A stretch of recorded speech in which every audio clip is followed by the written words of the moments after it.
it's a pain. So these are kind of my reasons for being here. Is the U.S. Green Building Council, and for my company, it's all about green. And I said when I spoke a week or two ago, what it was for this career fair, that I hate that word, and I hate to be cynical, but it's total bullshit. It really is. It's a clever way of marketing. Green and sustainability are, people like me, our way of getting your attention. And you, I mean corporate clients. At the end of the day, it will be gone in a year, 3 years, or 5 years. I'm not sure how long it will take. But what will happen is that people will realize it's not about green or sustainability. It's really just about running your business efficiently, making smart decisions, and that's not green. That's just practical good business sense. That's bottom line stuff. Okay, the stuff actually works. It actually saves you money. It makes you a more responsible corporate partner. It makes your employees more happy. It makes you more efficient. It makes your business run better. And that's the line that I use all day long when I talk about this stuff. It's better business sense. Forget sustainability, honestly. This whole thing, the carbon footprint, it's like, it's good, right? It's a benefit of being a good business person. Okay, that's the key thing that I wanted to make sure I said tonight about taking what you learn here and your interest in sustainability, going out to corporate America and using it. Make sure you understand the bottom line will drive the decisions that these people make. If you have an interest in making people more green and saving the environment, do it that way, right, is my recommendation. Learn how to kind of talk to the company, and they will bite off on what you're selling them or providing them, and as a result, lower carbon emissions, right? Less fossil fuel drain, all these sorts of things, less resource consumption, if you guys are interested in that. Okay. So that's kind of how I got into CB, got into USGBC, and picked up to where I am today. How did I really get interested in sustainability? Maybe a lot like you guys. I got frustrated with walking on the beach and seeing, junk everywhere. I grew up in Orange County, and when I was growing up, there were orange groves everywhere, and there were trees. There was actually the real OC, right? Not what you see on the TV. By the time I came to college down here, which is, I don't know, a while back, that stuff was gone. A company called the Irvine Company came in and wiped it out, right? Irvine, California, that's a huge company. Those guys are evil. They are very scary. Please go to work for them and change the culture or something, because I need help. These guys literally wiped my hometown out. They built all the way down to San Clemente, San Onofre. They're here in San Diego right now as we speak. They bought a bunch of office buildings downtown. They're building residential structures and stuff out in East County. It's going to happen here. I can see it coming, and it scares the hell out of me. So I just kind of watched this stuff happen. I said, enough is enough. I don't want this stuff to be part of my life and part of my community.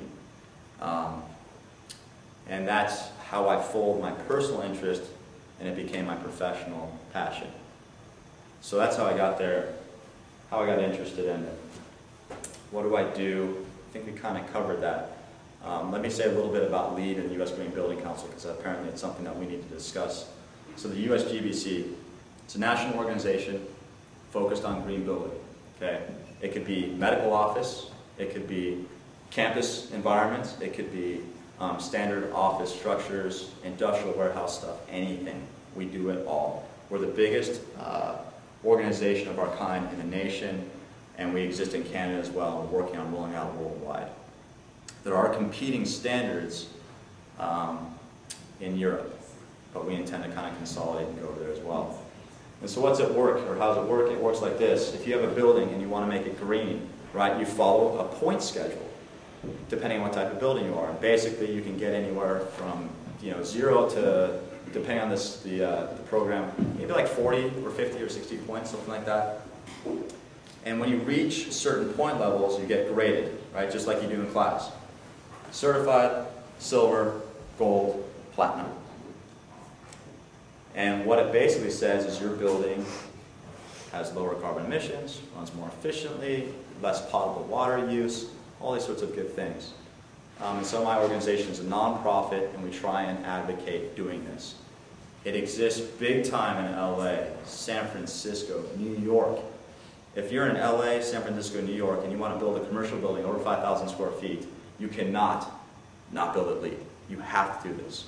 It will happen here in San Diego. We're working on it. We're getting it rolled out. We have more and more of this going on. A couple of new developments just plopped down that are either going to pursue LEED or are already LEED certified. So it's a pretty cool thing to see it actually happening in our hometown. There's, I'll show you guys, a lengthy manual.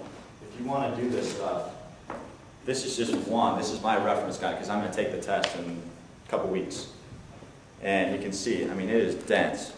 And it is stuff like, what is, you know, ASTM 193056, right, mean for your building? It's brutal. It's worse than the stuff that we have to do in class. Trust me.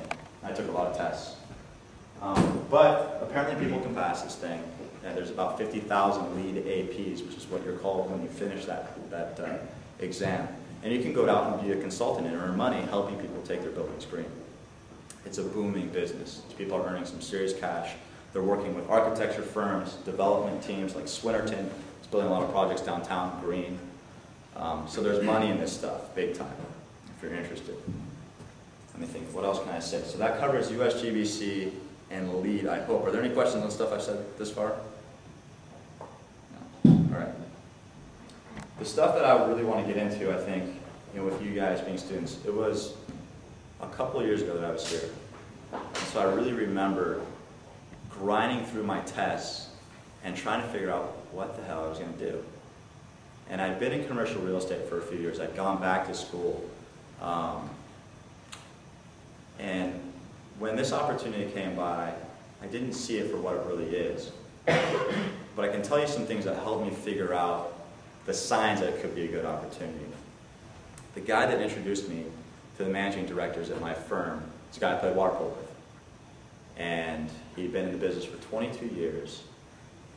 And he was just a very bitchin' guy, really good guy. Sort of guy that takes you out to dinner, sits you down, kind of goes, how are you?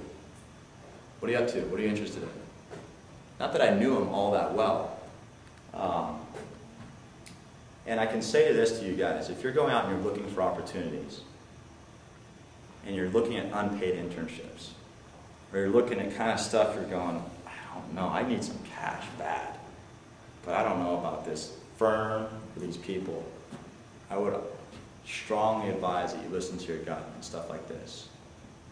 If you cannot see that that person on the other side of the table from you is genuine and will reciprocate the value that you think you bring, then you need to walk away and you cannot take the job.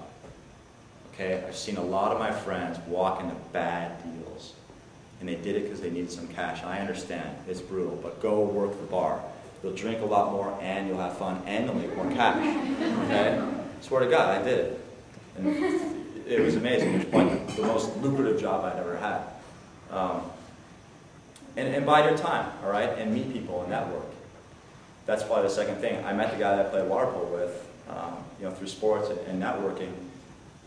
If you're cold calling companies and you're sending out resumes and you're showing up on interviews, just walking in the door going, hi, I'm Joe, and there's a line of people behind you, it better be for, I was going to say Lehman Brothers or something, but that's probably a bad choice. Not even Citigroup anymore, right? Well, a company that still exists, and it better be a good one, right? Otherwise, you might want to take a hard look at that opportunity and see what you're going to be doing and who you're going to be working with, but more importantly, how you got there.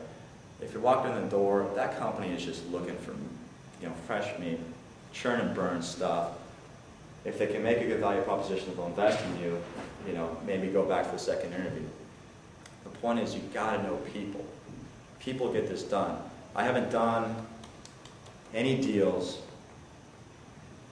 that wasn't a strong relationship very quickly, a good connection very quickly. Then the deal kind of took care of itself. And so I think for me, the takeaway very much is you gotta